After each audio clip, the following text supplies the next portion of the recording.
Muy buenas tardes a todos y a todas. Le doy la más cordial bienvenida a la diputada presidenta Marcela Guerra Castillo y al diputado Óscar Cantón Cetina, secretario de la Comisión de Puntos Constitucionales, que nos acompañan en el presidio. Agradezco especialmente a la UNAM por abrirnos sus puertas y permitirnos desarrollar este último encuentro en estas instalaciones. En particular, agradezco a la doctora Sonia Venegas Álvarez, directora de la Facultad de Derecho de la Universidad Nacional Autónoma de México. Muchas gracias.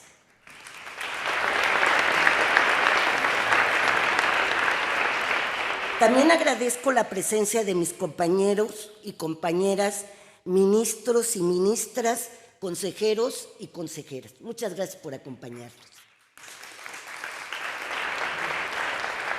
Doy la bienvenida a la diputada Lisbeth Mata Lozano, presidenta de la Comisión de Justicia, y a los y a las legisladoras integrantes de la Comisión de Puntos Constitucionales de la Cámara de Diputados, que habrán de dictaminar la propuesta de reforma constitucional en materia de Poder Judicial. Bienvenidos todos.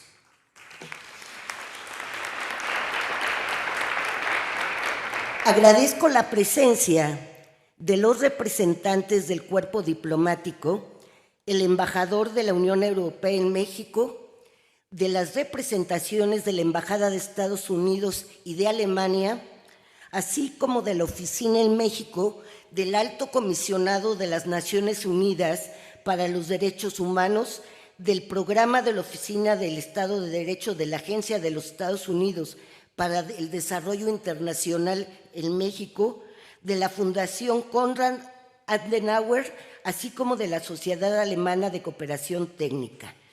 Gracias por asistir a este evento.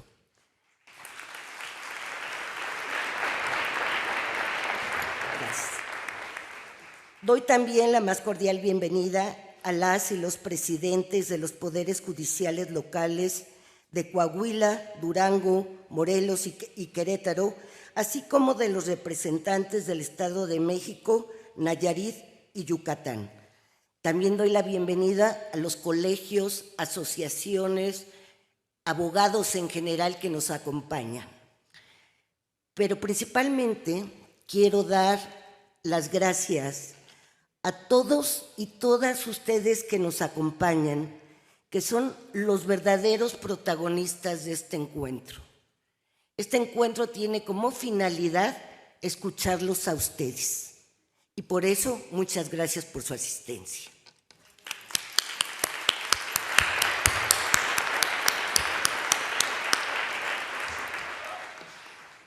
Quisiera comenzar compartiéndoles un momento que recuerdo con dolor y que me provoca una reflexión constante.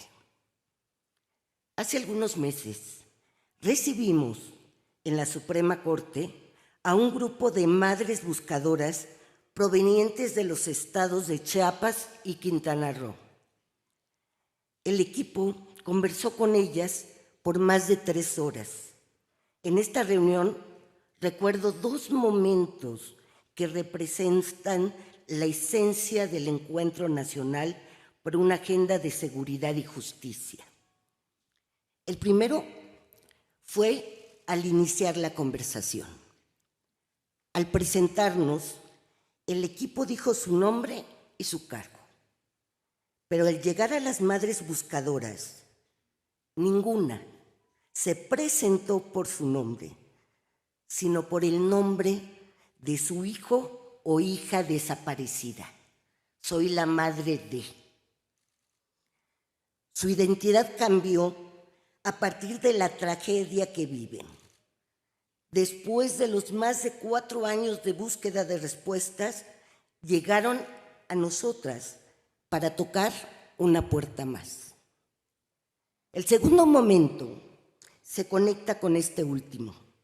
Después de escucharlas recorrer el camino que han transitado, encontramos que su contacto con las autoridades las han llevado a contar su historia una infinidad de veces. Han tocado más de 20 puertas hasta llegar a la puerta de la Suprema Corte y siguen sin encontrar solución. Lo que más escuchamos en esa reunión fue: ya solo buscamos nuestro derecho a la verdad. No están cansadas de buscar, están cansadas de sus contactos con las autoridades que no resuelven. Y eso es responsabilidad de todos los que estamos de este lado. El año pasado comenzamos con los preparativos para organizar el Encuentro Nacional para una Agenda de Seguridad y Justicia. Decidimos que el objetivo más importante era, precisamente, revisar el funcionamiento del sistema de seguridad y justicia, pero desde la óptica y la experiencia de las personas que lo necesitan. Nos dimos cuenta de que, para realmente encontrar soluciones, también teníamos que voltear a ver a quienes trabajan día a día en estos sistemas. El policía de proximidad, el agente del Ministerio Público que hace guardias, la trabajadora social que atiende víctimas de violencia, el abogado que defiende asuntos familiares, la activista que defiende derechos de las mujeres, el juez de primera instancia y la magistrada que revisa su actuación. Nuestra imagen de la justicia suele estar muy lejos de todas estas personas también. Ante la coyuntura nacional debemos preguntarnos: ¿en qué hemos fallado para que a lo largo de este recorrido nacional, donde han participado más de 3.500 personas de perfiles plurales, incluso antagónicos, escuchamos de todos ellos una y otra vez que la justicia es distante, que la justicia es inhumana, que la justicia es una pesadilla? Estos son testimonios de personas cansadas de sus problemas legales a los que no les ven fin. Y tienen razón. No podemos escuchar sus historias sin reconocerlo. Lo preocupante es que esta es la realidad, no solo para las víctimas y los usuarios del sistema, sino también lo es para quienes ahí trabajan, ya sea desde los distintos poderes y niveles de gobierno o bien desde el sector público o privado, la sociedad civil y la academia. Señoras y señores, el Poder Ejecutivo Federal está impulsando una reforma al Poder Judicial, no solo federal, sino también local. Al plantearse una reforma de tal trascendencia, esta debe de ser fruto de un diagnóstico basado en información objetiva y real. La reforma al sistema de justicia debe escuchar y dialogar con los operadores y con todos aquellos actores involucrados. Quiero hacer un llamado contundente a tener un diálogo que ponga en el centro las necesidades de las víctimas. Un diálogo que se centre en las necesidades de las y los usuarios del sistema de justicia. Quiero reiterar la importancia de tomar en cuenta los insumos de este encuentro nacional. Reconozco que se necesita una reforma y la misma tiene que incluir cambios en la Judicatura Federal. Es cierto, es perfectible. Pero no puedo dejar de señalar que para que realmente se ofrezcan soluciones que atiendan las principales necesidades que hemos detectado a través de este encuentro nacional, es indispensable considerar el problema de manera integral.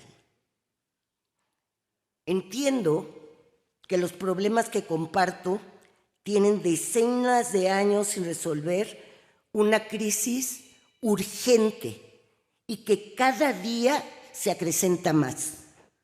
Justamente por eso, lo peor que podríamos hacer es acelerar un diagnóstico o bien hacer pensar que la solución está en remover a quienes estamos enfrentando este reto como parte de un sistema, pero no es el sistema en su conjunto. No podemos caer en la salida fácil. No podemos empezar de cero. El contexto tan complejo que vive nuestro país no permite la improvisación. Ello no beneficiará a los justiciables, al contrario, supone un retroceso en la protección de los derechos humanos de las personas, poniendo en riesgo la continuidad de la impartición de justicia en nuestro país.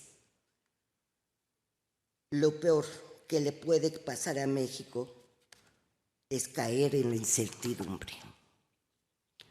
La existencia de un poder judicial federal autónomo e independiente, ajeno a los vaivenes de la política, es un requisito indispensable para la defensa de nuestra democracia que tanto nos ha costado construir. Si la reforma judicial se aprueba en sus términos, ya no llegará la persona más capacitada al puesto. No llegará la persona que pasó años estudiando, preparándose para opositar, sino la más popular, la que supo relacionarse bien con los grupos de poder, que, irónicamente, es uno de los argumentos de esta reforma. Es decir, se provocará lo que se intenta erradicar. La realidad es que la reforma no aborda el problema de raíz.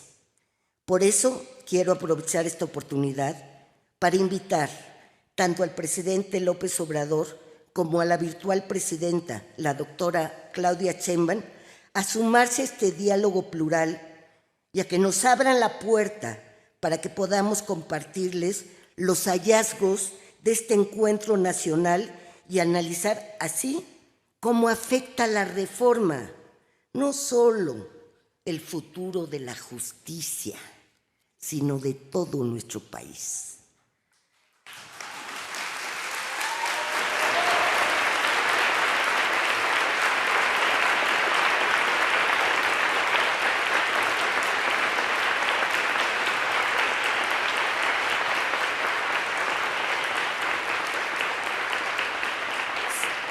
Sí, México lleva muchos años inmerso en una importante crisis de seguridad pública y justicia. Nadie lo puede negar. Sobre ello se ha escrito mucho y se han generado múltiples diagnósticos y propuestas de reforma. Somos conscientes de ello. Asumimos la responsabilidad que nos corresponde. Justamente por eso intentamos hacer algo distinto.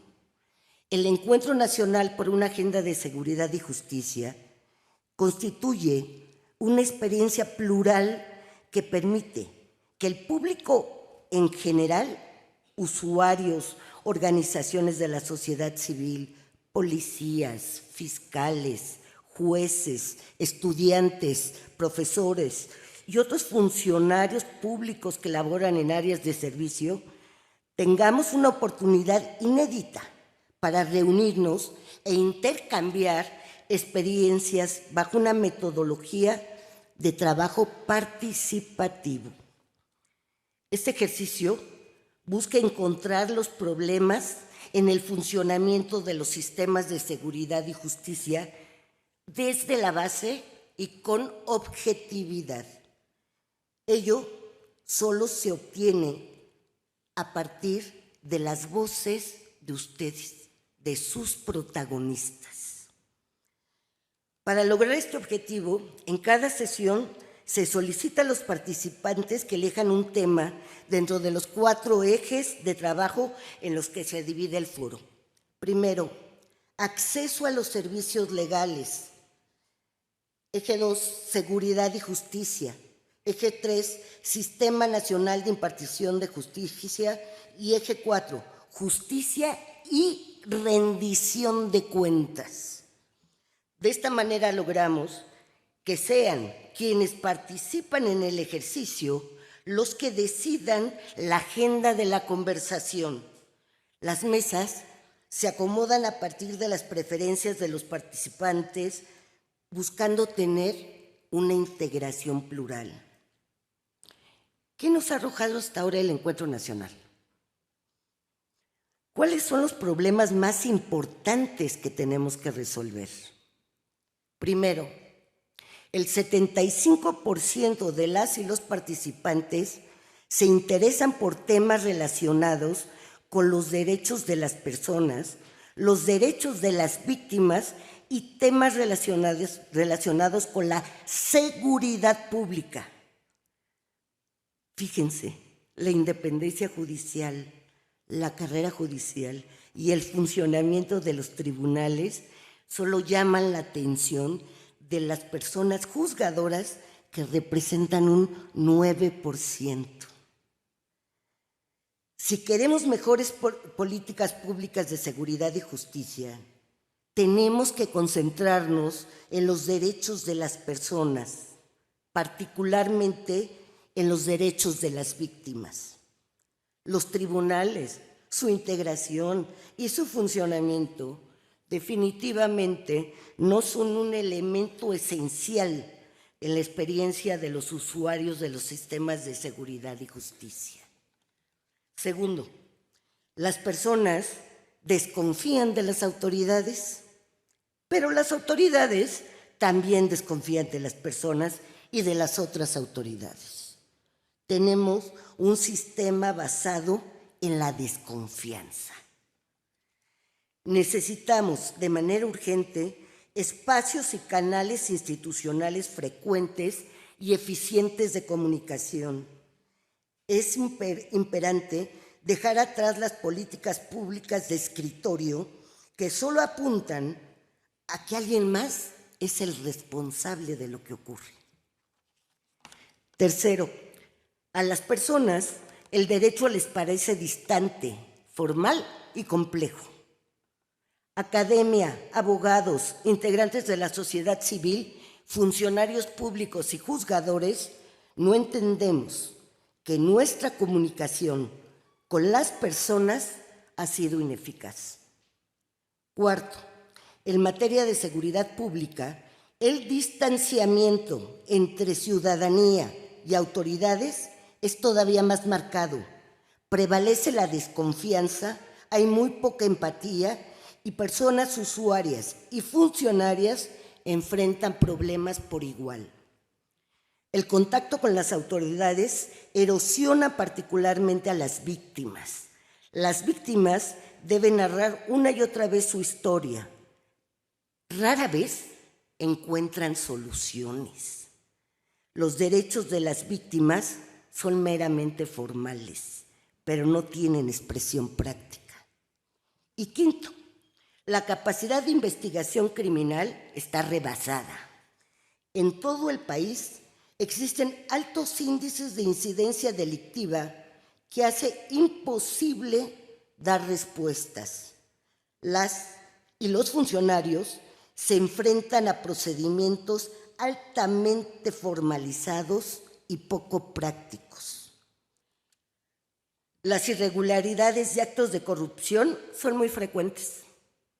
Las instituciones enfrentan un desgaste acumulado y los mecanismos alternativos de solución de controversia todavía no han dado el resultado deseado. Debemos decirlo con toda claridad. La justicia está muy lejos de las personas. La mayor parte de los conflictos se resuelven fuera de las instancias del Estado y el costo inhibe el acceso a la justicia. Ante estos retos, es mi responsabilidad compartirles que es necesario que las problemáticas más importantes del país relacionados con el sistema de seguridad y justicia sean parte de la conversación nacional y, en mi opinión, el centro de atención. El día de hoy concluimos este ejercicio de 5 meses de escucha. Los insumos y propuestas concretas se presentarán al gobierno y a las legislaturas salientes y entrantes para abonar al proceso de dictaminación, discusión y, en su caso, aprobación de una reforma. Todos estos insumos están ya disponibles en la página de internet del encuentro, excluyendo los que se generen el día de hoy y que publicaremos en menos de una semana. Con un espíritu de máxima transparencia, ponemos a su disposición todo lo recabado por nuestro equipo para que ustedes puedan formular sus propias conclusiones y propuestas. Los tiempos políticos, la mayoría de las veces, no se alinean a las verdaderas necesidades que tenemos que resolver. Claro que hay urgencia en resolver estas problemáticas que afectan la vida diaria de las y los mexicanos, pero esto no justifica tomar decisiones rápidas que no atiendan las principales necesidades y causas de los problemas que pretendemos resolver. Este recorrido del Poder Judicial de la Federación por todo el país concluye con este importante evento. Tlatelolco, que con sus múltiples capas de historia representa la riqueza cultural y la complejidad de la identidad mexicana. Tlatelolco nos recuerda que es inconcebible un porvenir sin pasado. Nuestra historia se teje con hilos de resistencia, de lucha y de memoria. Tlatelolco nos recuerda que cada rincón alberga las cicatrices y los anhelos de justicia de una nación que nunca olvida sus raíces. En ese espíritu, vayamos precisamente a las causas raíz. Aprovechemos este ejercicio que es inédito, no solo para México, sino a nivel internacional. Aceptemos que la mejor herramienta que tenemos es un diálogo honesto, donde si podemos ponernos de acuerdo, podremos, después de la reforma, el camino que sea el más apto para buscar la justicia y que ésta no sea una pesadilla. Los legisladores tienen esta oportunidad histórica. Muchas gracias.